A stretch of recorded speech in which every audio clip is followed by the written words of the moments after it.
রাজশাহী মহানগরের অলিতে গলিতে আশঙ্কাজনক হারে বেড়েছে কুকুরের উপদ্রব। প্রায় প্রতিদিনই কেউ না কেউ শিকার হচ্ছেন হামলার। ফলে নগরবাসীর মধ্যে বাড়ছে আতঙ্ক।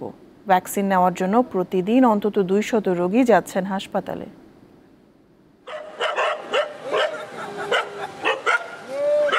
রাত 10টার পর নগরটা যেন ওদের অলিগলিতে বেড়ে যায় বিচরণ। কাউকে একা পেলে রীতিমতো ধাওয়া করে কুকুরের দল।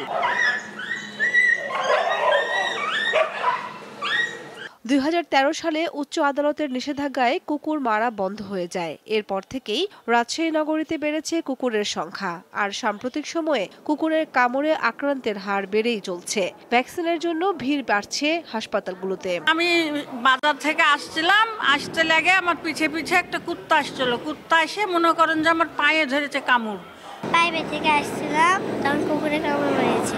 কুকুরটা এসে আমার পায়ে কামড় দিয়েছে, দিয়ে 2 জায়গাতে রক্ত বেরিয়ে গেছে। কুকুর এত বেড়ে গেছে, আমরা খুবই অতিষ্ঠ। এটা কুকুরদেরকে যদি ভ্যাকসিনেশনের আওতায় আনা যেত তাহলে হয়তো আমরা এই কুকুর উপদ্রব থেকে কিছুটা নিস্তার পেতাম। সবশেষ 2019 সালে সিটি কর্পোরেশনের জরিপ অনুযায়ী 30টি ওয়ার্ডে 42 কুকুর ছিল 7,500-এর বেশি। এবং ওই বছর থেকে কুকুরকে ম্যাচ ড্রপস ভ্যাকসিন দেওয়া বন্ধ করে দেয় রাজশাহী সিটি কর্পোরেশন। স্বাস্থ্য মন্ত্রণালয়ের প্রয়োজনীয় সাড়া পেলেই আমরা আবার এই ম্যাচ ডগ ভ্যাকসিনেশন প্রোগ্রামটি বাস্তবায়ন করতে পারব। বাড়িতে যে পোষা প্রাণীটি রয়েছে সেটিকে র্যাবিস প্রি এক্সপোজার ভ্যাকসিনটি প্রদান করুন। কুকুর সহ যে কোনো প্রাণীর কামড় বা আঁচড় লাগলে দ্রুত টিকা নেওয়ার পরামর্শ স্বাস্থ্য বিশেষজ্ঞদের। কাউরি যদি কুকুরে কামড়ায় তাহলে দেরি না করে মেডিকেল কলেজ হাসপাতালের ইমার্জেন্সিতে চলে গেলে ওখানে একটা ভ্যাকসিন ক্লিনিক আছে।